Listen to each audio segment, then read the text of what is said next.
All afternoon, all day, we've been talking about the movement between sense and systems, and it seems that in the middle sits story. The last story before we reflect on the day is from Dela Wilson, who joined us yesterday. And we'd like to invite her back to talk a little bit more about the work that she's been doing as Axel Impact Studio.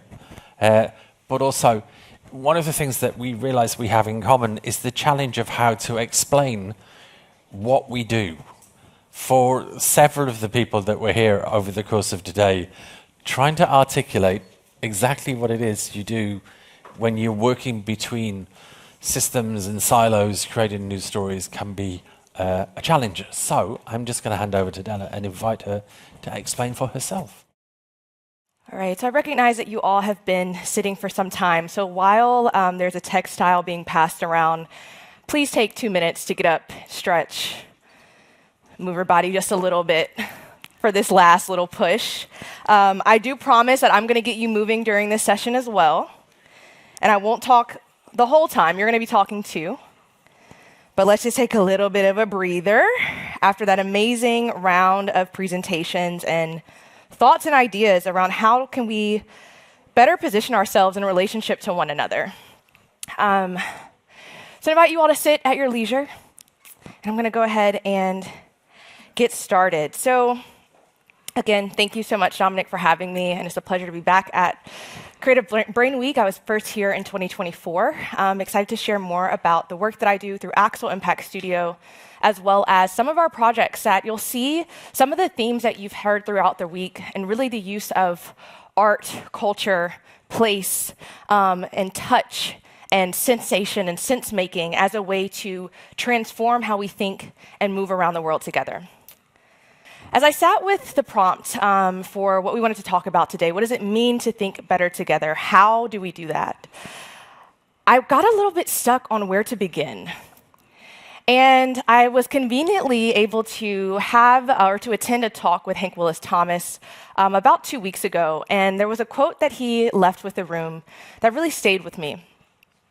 You'll see it here on the screen that there are many monuments to war and the victims of war, but very few exist for love.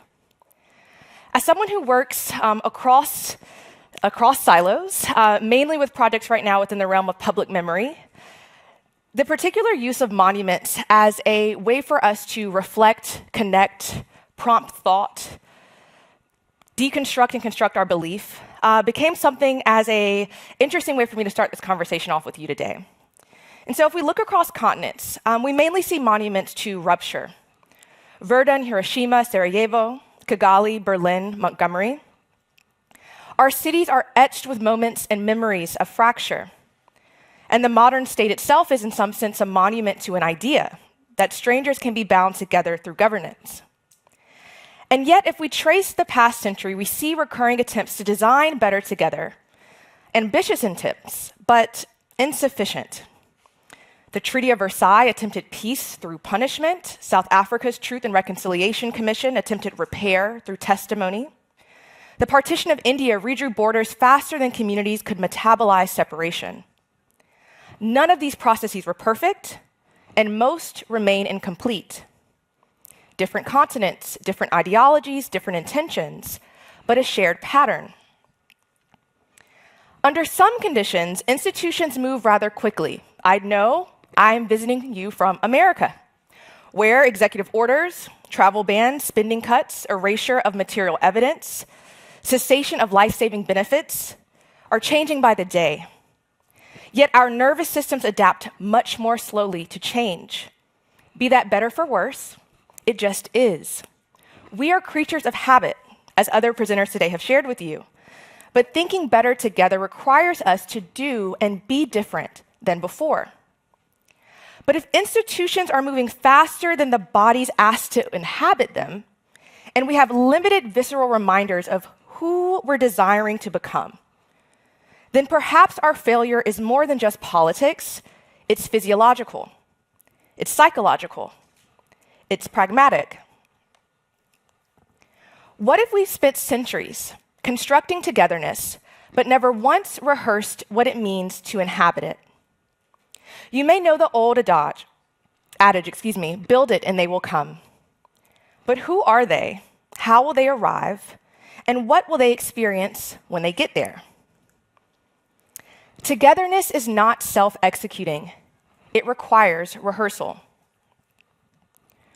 Across almost every domain where humans perform at their highest level with others, whether that's athletics, surgery, orchestras, disaster response, places and spaces where teams benefit from collectively operating at their individual best, all of these domains build infrastructure for collective rehearsal.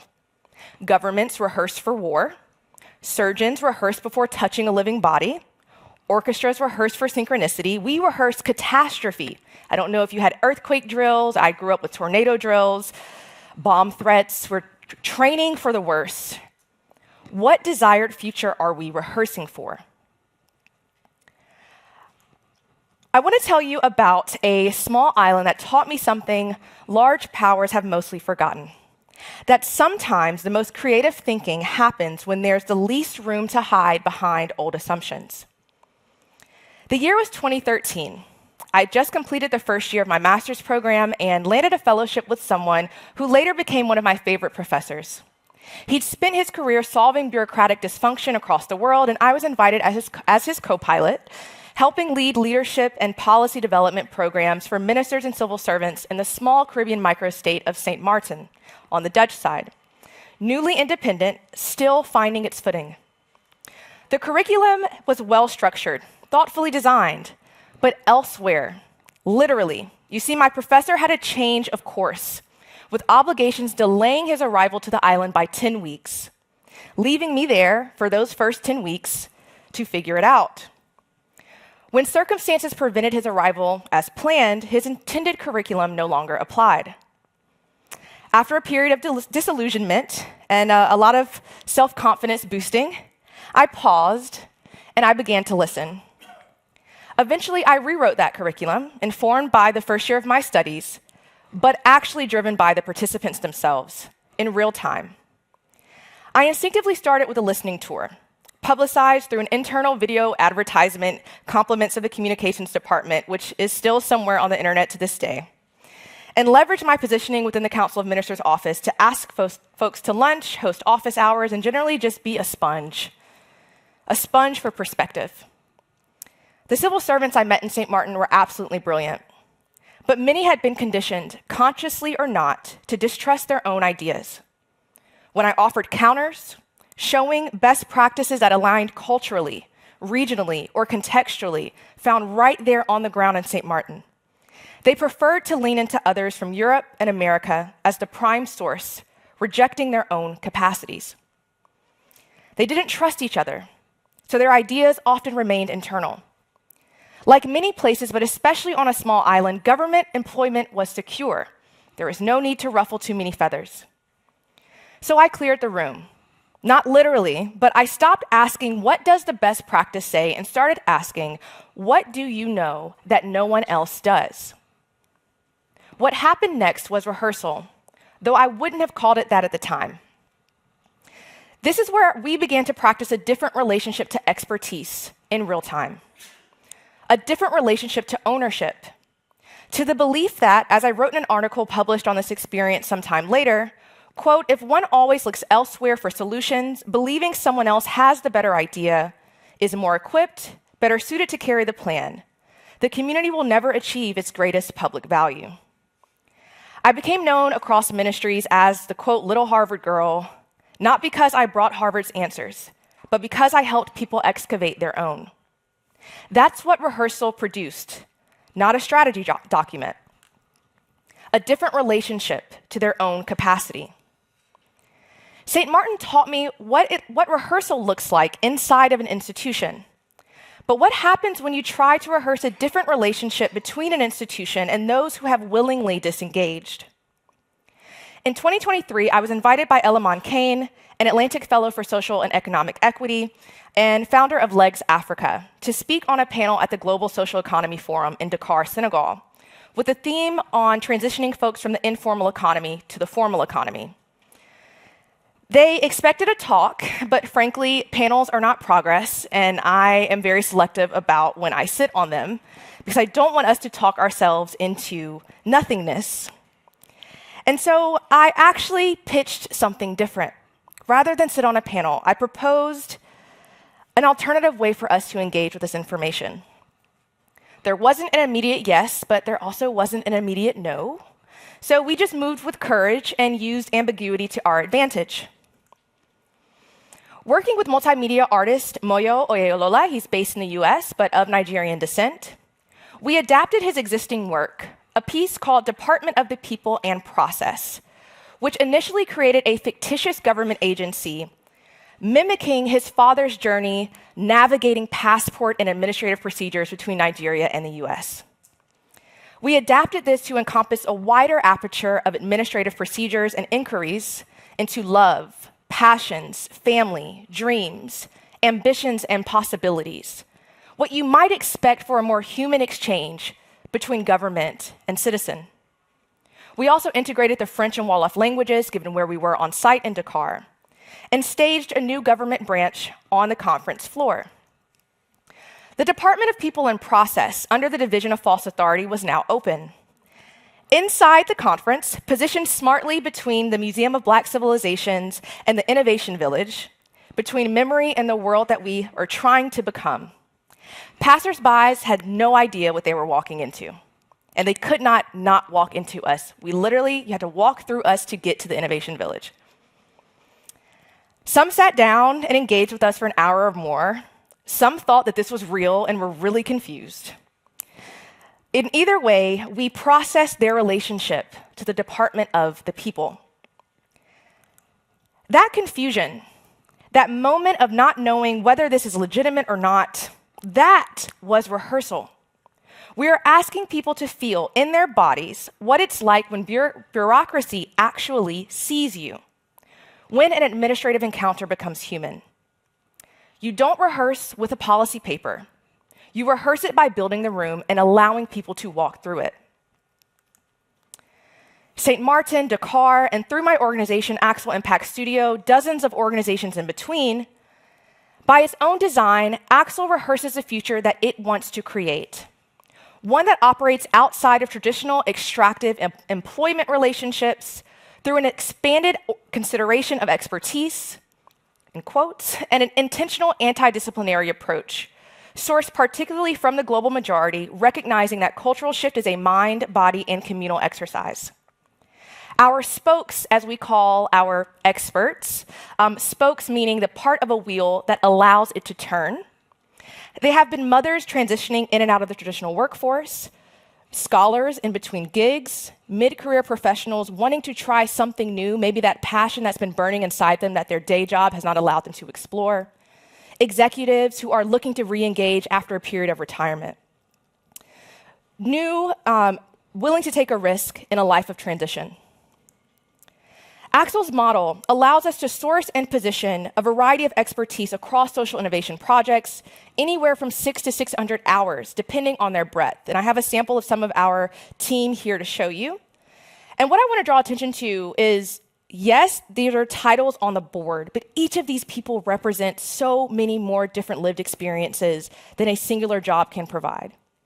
And what Axel's model has also allowed us to do, in environments where long-standing institutions are hesitant to partner with grassroots organizations or singular actors who may be moving and shaking in revolutionary ways, but maybe lack the institutional trust, we're able to bring them in under our umbrella, validate their expertise, and ensure that they're able to be included in a meaningful way.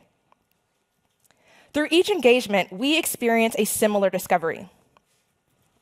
The container that we create, whether that is through an assemblage of local expertise, whether that is bringing in folks from across the world that are leaning into lived experience to help advise. The container determines what's possible. Change the context, and people change what they believe they can do inside it. Every container I've described, whether that's St. Martin, Dakar, or Axel as an organization, was built around a belief that people need to practice inhabiting a different world before they can build it. So I'd like to try something with you now. I'd like to invite you all into a little bit of speculation for a few moments. And for those of you online, please adapt to the best of your abilities. And for everyone else, I invite you to close your eyes. If you haven't already, Please hold the small textile that was given to you at the start of the engagement. Hold this in your hands. Feel the texture. You can crumble it up, you can spread it out. Notice what your fingers do with or without being told. Now I'd like you to think about something you believe should change in your community, your institution, your country, something you may even have evidence for, maybe even consensus around, but that you've quietly stopped believing will actually happen.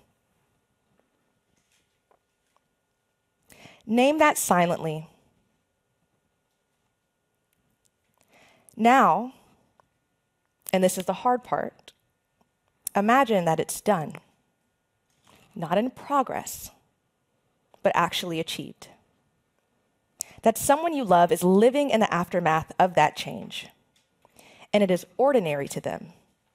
It is simply how things are. What does that feel like in your body? Do you feel relieved? Excited? Is your mind at rest?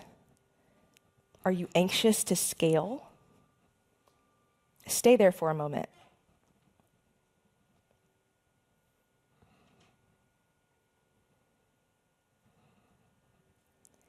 That feeling is rehearsal.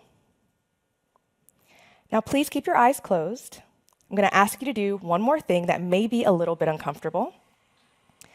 I want you to say out loud, in just one or two words, the thing you just imagined, the change you practiced, the society you want to become.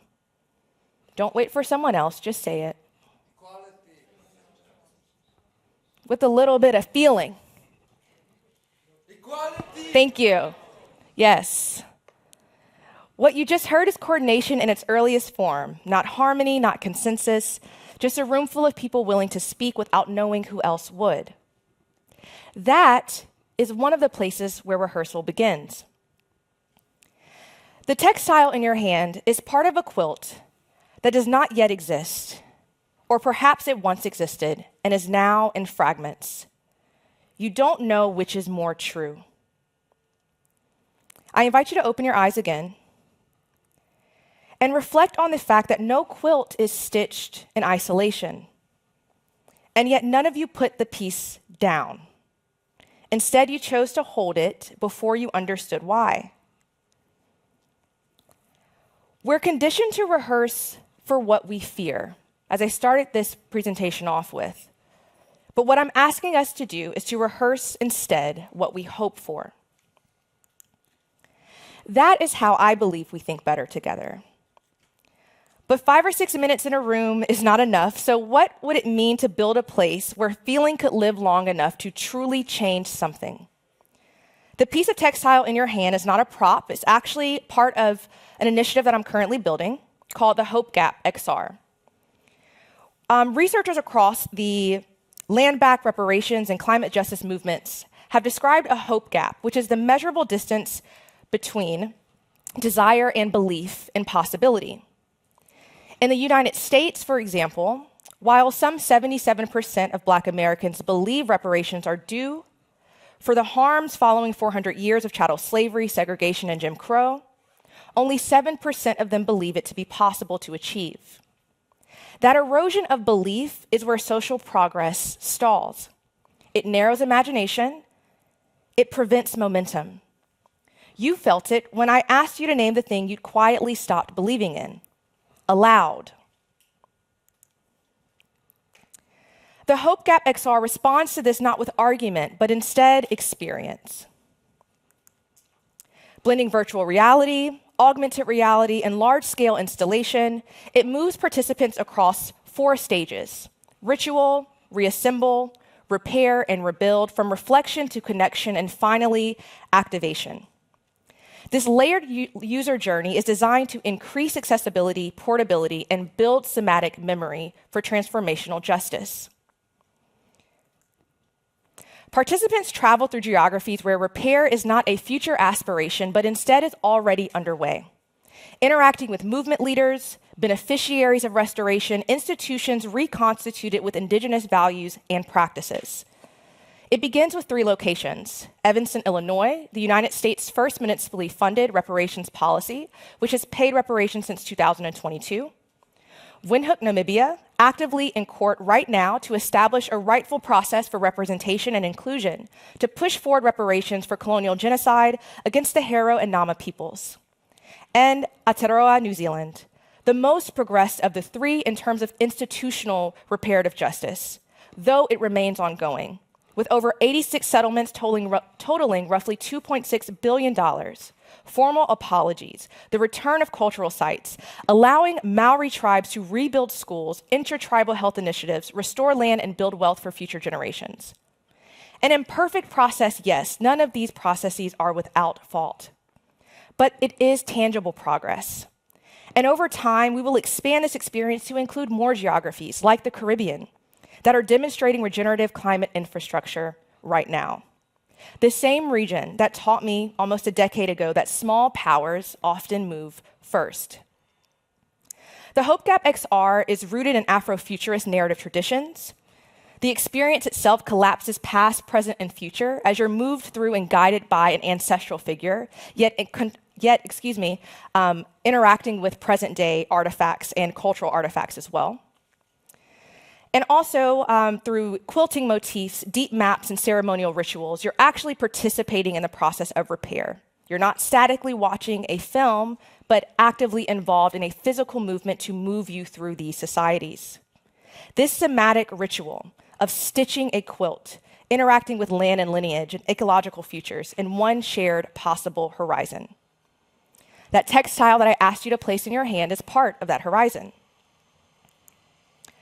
Our long-term vision is a portable and scalable infrastructure for schools, cultural institutions, and civic society spaces globally. Because imagination is not a luxury, but an infrastructure. And hope, we believe, is a precondition for collective transformation. We have inherited monuments to rupture, those we are all too familiar. But can we build monuments to heal?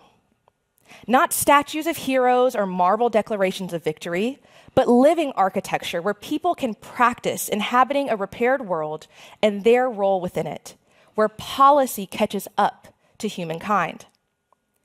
If togetherness is not self-executing, if it must be practiced before it can be stabilized, then the work before us is not only institutional redesign, it is relational choreography.